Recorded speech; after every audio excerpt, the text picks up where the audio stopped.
Bruxelles, c'est quoi ce bordel? Je n'ai pas trouvé de meilleur titre pour parler de cette vidéo. L'idée m'est venue après les dernières sorties politiques de certains comme David Lester ou encore Marie Lecoq qui proposent désormais une élection anticipée. Depuis les élections du 9 juin 2024, il y a un gouvernement que l'on n'arrive décidément pas à former, c'est celui de la région de Bruxelles-Capitale.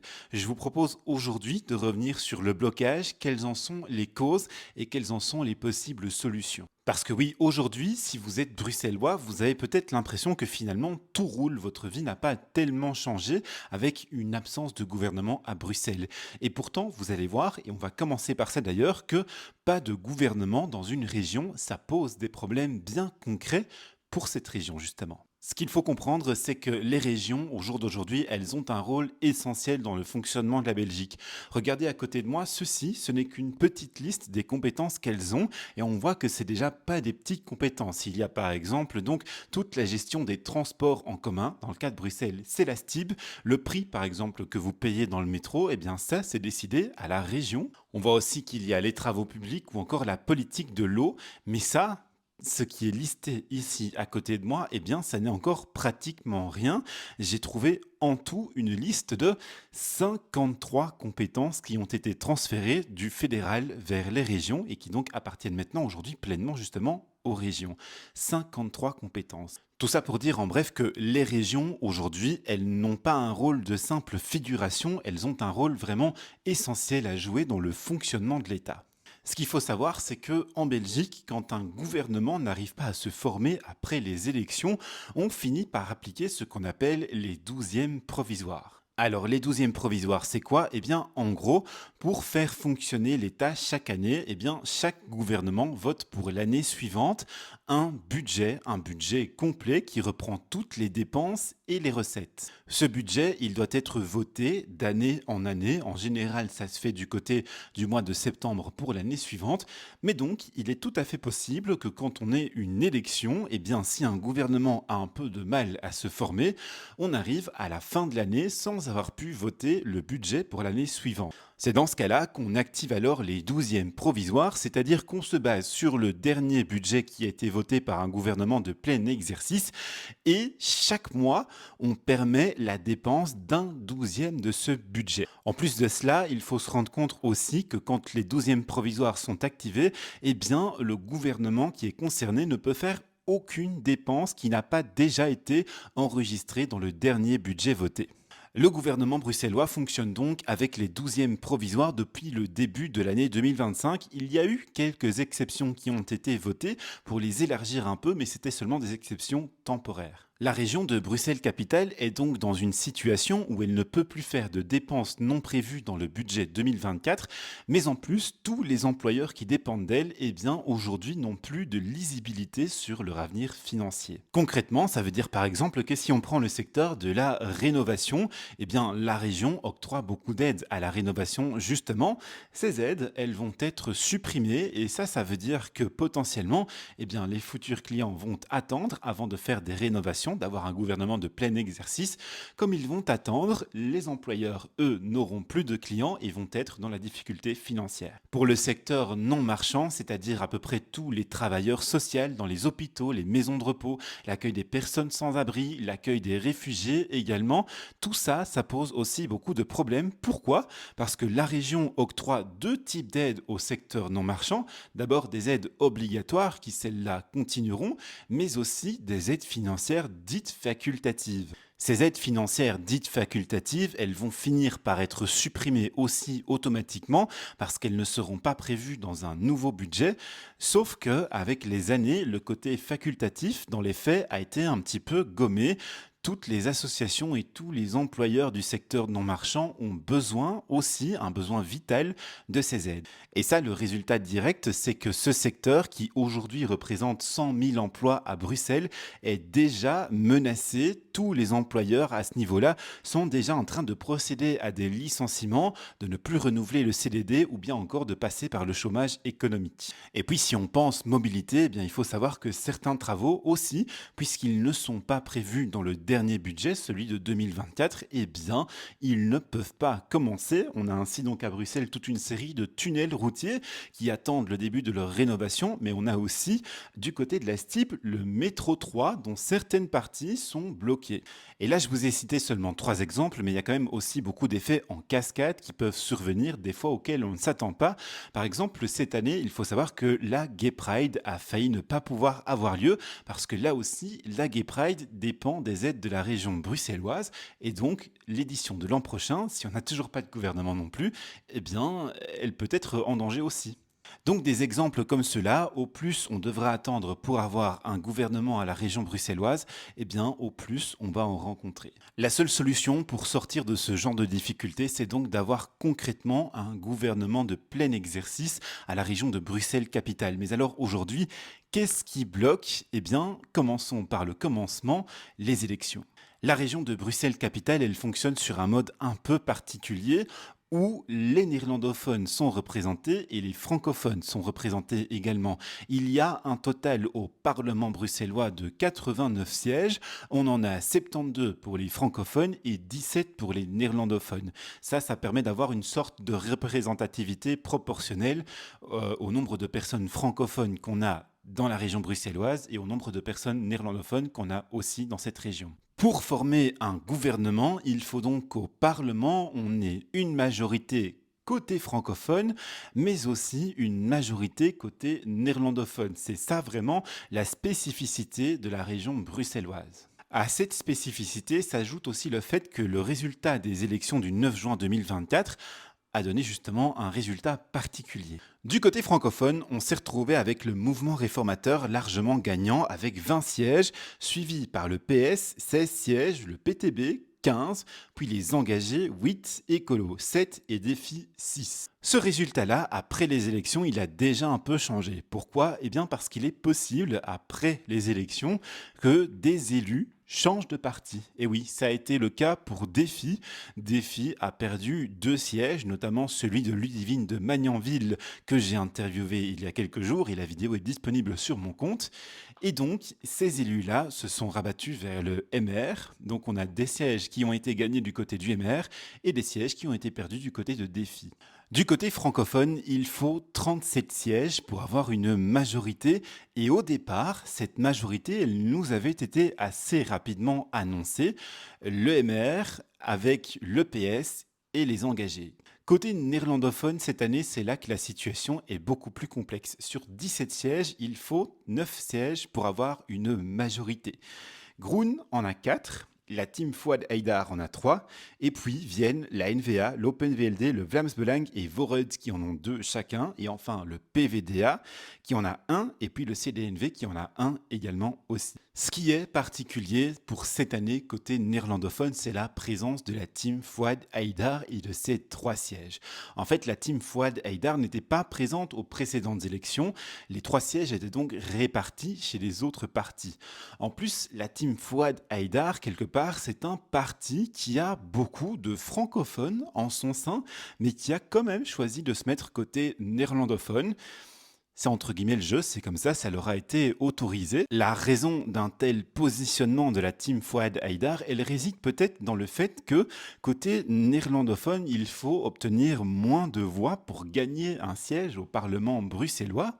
Pour voter à Bruxelles, il ne faut pas prouver qu'on est francophone ou prouver qu'on est néerlandophone. Le bulletin de vote, quand on l'a face à soi, eh bien, on peut cocher la case néerlandophone ou cocher la case francophone. Et donc, ça permet quelque part que des francophones votent pour des partis néerlandophones et inversement des néerlandophones pour des partis francophones. Et ça, la team Fouad Haïdar le savait.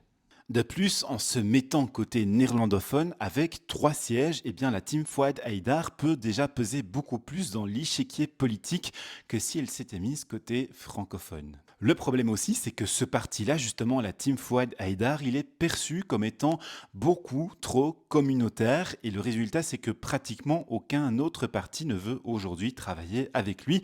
C'est donc pratiquement d'office 3 sièges qui se retrouvent dans l'opposition. En plus de ça, côté néerlandophone, on a déjà aussi forcément les deux sièges du Vlaams Belang qui sont d'office dans l'opposition, puisque le Vlaams Belang est sous cordon sanitaire et que même sans cordon sanitaire, eh bien, il n'y a pas beaucoup de partis qui voudraient travailler aussi avec. Ça veut dire que si on met déjà la Team Fouad Haïdar et déjà le Vlaams Belang dans l'opposition d'office, eh bien, on se retrouve avec 5 sièges sur les 17 qui ne sont pas disponibles pour les négociations d'un futur gouvernement. Pour les autres partis, Groen étant majoritaire avec 4 sièges, c'est plutôt à lui et à sa chef de groupe Elke van den Brand de prendre des initiatives et de tenter de former un gouvernement, mais c'est d'office pas simple puisque tous les autres partis auxquels on peut s'adresser n'ont que 2 sièges, ils sont entre guillemets démultipliés et au plus on augmente le nombre de partis dans une majorité, eh bien au plus on complique forcément les négociations puisque chacun a des points de vue différents.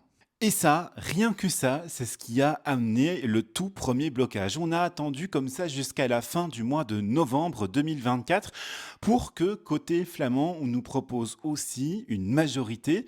Et donc, au côté francophone, le PS, le MR et les engagés, on aurait rajouté Groen, l'A-N-VA, l'Open VLD et Vooruit. Mais là, c'est directement le Parti socialiste côté francophone qui a dit non et qui a quitté la majorité francophone. Pourquoi? Eh bien parce que le PS, depuis le départ, ne veut pas gouverner avec la NVA. Ahmed Laouej estime que la NVA, c'est un parti qui est contre les Belges et contre les Bruxellois. Et depuis lors, on peut dire vraiment que le Parti socialiste bruxellois, et donc Ahmed Laouej, est ferme sur cette position. Il refuse toute proposition dans laquelle il y aurait un semblant de NVA au gouvernement. À cette difficulté-là, il faut ajouter le fait que le mouvement réformateur et surtout son parti frère, l'Open VLD, eux deux, ils exigent la présence de la NVA dans le gouvernement. Difficulté supplémentaire également, le mouvement réformateur refuse catégoriquement de travailler aussi avec le PTB. Georges-Louis Boucher, lors du 1er mai, a eu des mots assez clairs là-dessus. No passaram pour l'extrême droite, no passaram pour l'extrême gauche. Sauf que forcément, si côté francophone, on se passe en même temps des 16 sièges du Parti socialiste et des 15 sièges du PTB, on se prive entre guillemets de 31 sièges pour former une majorité, alors que la majorité, elle, est à 37 sièges. Vous le comprenez, ça devient vite compliqué. Et en gros, la situation depuis le départ, elle est comme ça, vraiment dans ce blocage-là. On n'est même pas au stade où les partis ont commencé à négocier pour former un gouvernement. On est vraiment au stade où on tente de trouver des solutions pour mettre des partis autour de la table et commencer de réelles négociations. Depuis le début de l'année 2025, il y a eu plusieurs tentatives qui ont été faites. On a eu d'abord celle de David Leister, et c'est normal que le MR prenne le leadership entre guillemets là-dedans, puisque le MR a gagné les élections, ça suit donc la logique électorale. On a donc eu la proposition de David Leister et aussi de Georges-Louis Boucher, qui s'implique très fort dans les négociations. Ils ont d'abord rédigé une déclaration de politique régionale.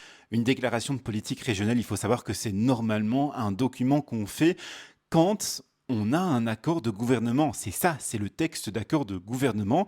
Ici, quelque part, ils ont tenté de mettre un peu la charrue avant les bœufs. Ils ont fait une proposition sur le fond et ils ont dit on verra quel parti voudra bien rejoindre ou ne pas rejoindre cette proposition. Évidemment, cette tentative-là, elle a foiré. Dans le même temps, du côté du Parti socialiste, on a Ahmed Laouej qui a été mandaté pour former, je cite, un gouvernement progressiste, donc avec entre guillemets toutes les forces progressistes, comprenez les forces de gauche, Team Fouad Haïdar et PTB inclus. Mais là aussi, ça n'a débouché sur rien du tout pour l'instant. Juste avant les congés parlementaires, le mouvement réformateur a fait une proposition assez originelle. Ils ont proposé de se faire sauter un poste qui devait leur revenir, celui de secrétaire d'État, pour le donner à une personne issue de la société civile, c'est-à-dire vous qui regardez, ou bien moi, ça peut être n'importe qui n'est pas dans un parti, et cette personne aurait dû être NVA compatible. L'idée derrière était en fait d'exclure la NVA du futur gouvernement, mais en même temps donc de mettre une personne de la société civile qui n'était donc pas membre de la NVA, mais quand même assez pote avec pour pouvoir être accepté par la NVA. Et donc, ça aurait permis à la NVA d'avoir quand même un petit rôle à jouer dans ce gouvernement et de satisfaire, entre guillemets, tout le monde. Les socialistes, cette fois-là, n'ont pas tout de suite dit non à la proposition, mais ils ont quand même claqué la porte quand ils ont vu que la NVA voulait envoyer un membre de son parti aux négociations pour former le futur gouvernement. C'est ensuite Ivan Verhofstadt, le président des engagés, qui a été désigné comme facilitateur pour essayer justement de dégager des pistes de solutions. Et lui, il est parti un petit peu de cette solution de faire sauter un poste de secrétaire d'État. Il l'a proposé au MR et il l'a proposé aussi au PS, qui chacun aurait eu un poste en moins de secrétaire d'État. Celui du PS aurait été attribué au CDNV pour renforcer un peu son rôle dans le gouvernement. Le CDNV aurait été inclus dans le gouvernement. Et celui du MR aurait été inclus, proposé à un membre de la société civile. La NVA aurait été écartée de ce gouvernement. Mais là, tous les partis ont accepté cette proposition, sauf un, l'Open VLD, qui a refusé de rentrer dans un gouvernement sans la NVA. Voilà donc ce qui nous amène à aujourd'hui. Ça, c'était vraiment la dernière proposition en date, celle d'Ivan Verhofstadt, et une situation toujours aussi bloquée. L'OpenVLD a peut-être refusé parce que son chef de groupe à Bruxelles, c'est Frédéric de Gucht, et que Frédéric de Gucht, il est en pleine campagne électorale au sein même du parti. En effet, la présidente de l'OpenVLD, Eva De Blecker, a démissionné de son poste, et c'est lui qui est pressenti pour lui succéder. Donc le fait de dire non à ce moment-là, c'est quelque chose qu'on peut voir aussi comme une manière de s'affirmer de sa part au sein de son parti. Alors maintenant, quelle solution pour Bruxelles? Eh bien ça reste vraiment extrêmement compliqué à dire. Il y a eu plusieurs personnes, c'est-à-dire David Lester, Thomas Dermine, mais aussi Marie Lecoq, qui ont fait des sorties médiatiques et proposé une élection anticipée, sauf que le chemin pour une élection anticipée, eh bien il est vraiment très compliqué. Le problème, c'est que la constitution belge, donc la norme suprême du pays, comme le dit si bien Hugo Décrypte, elle a des réels manquements en la matière. Elle ne prévoit pas de procédure pour avoir une élection anticipée dans les régions. La Constitution prévoit en fait que les régions sont créées sur base de lois spéciales, il y en a 3, une pour chaque région, et aucun de ces 3 textes ne prévoit donc la procédure d'élection anticipée, ce qui la rend de facto interdite. Pour rendre les élections anticipées possibles dans les régions, il faudrait aller modifier les lois spéciales de création des régions, et comme elles dépendent de la Constitution, eh bien, il faudrait pour cela avoir à la Chambre et au Sénat une double majorité des 2 tiers, c'est-à-dire une majorité des 2 tiers côté francophone, une majorité des 2 tiers côté néerlandophone, et ça, comme je viens de dire, dans les 2 chambres. Or, on sait d'expérience que cette double majorité des 2 tiers, eh bien, elle est vraiment très compliquée à atteindre. C'est donc vraiment pas gagné que la Chambre des représentants et le Sénat permettent qu'on introduise les élections à la région de Bruxelles-Capitale. En plus, et là-dessus je mets une prudence parce que je suis quand même pas non plus expert en constitution, eh bien, si jamais on décrète qu'il faut modifier la constitution et non pas les lois spéciales pour aller introduire des élections dans les régions, eh bien, il y a l'article 226 de la Constitution qui prévoit la procédure de modification et ça implique directement une élection au gouvernement fédéral. Donc, si jamais, et je le dis vraiment avec des pincettes et avec prudence, si jamais, par exemple, la Cour constitutionnelle décidait qu'il faut modifier la Constitution et non pas les lois spéciales, eh bien, en théorie, il faudrait que le gouvernement Arizona tombe et qu'on ait des élections anticipées au fédéral aussi. Ça, ce serait encore une complication supplémentaire. Ça refroidirait beaucoup de partis d'introduire des élections à la région de Bruxelles-Capitale. Alors concrètement, quelle solution? Eh bien franchement, c'est vraiment très difficile à dire. Le moins compliqué, ça serait sans doute que l'OpenVLD décide d'abandonner son exigence d'avoir la NVA au gouvernement et qu'on arrive à former un gouvernement donc qui exclut la NVA, soit ça, soit le PS qui abandonnerait lui son exigence de exclure la NVA du gouvernement et on ferait un gouvernement qui inclut la NVA. Ce sont les 2 solutions qui paraissent le moins compliquées, mais aucune d'entre elles n'est vraiment gagnée.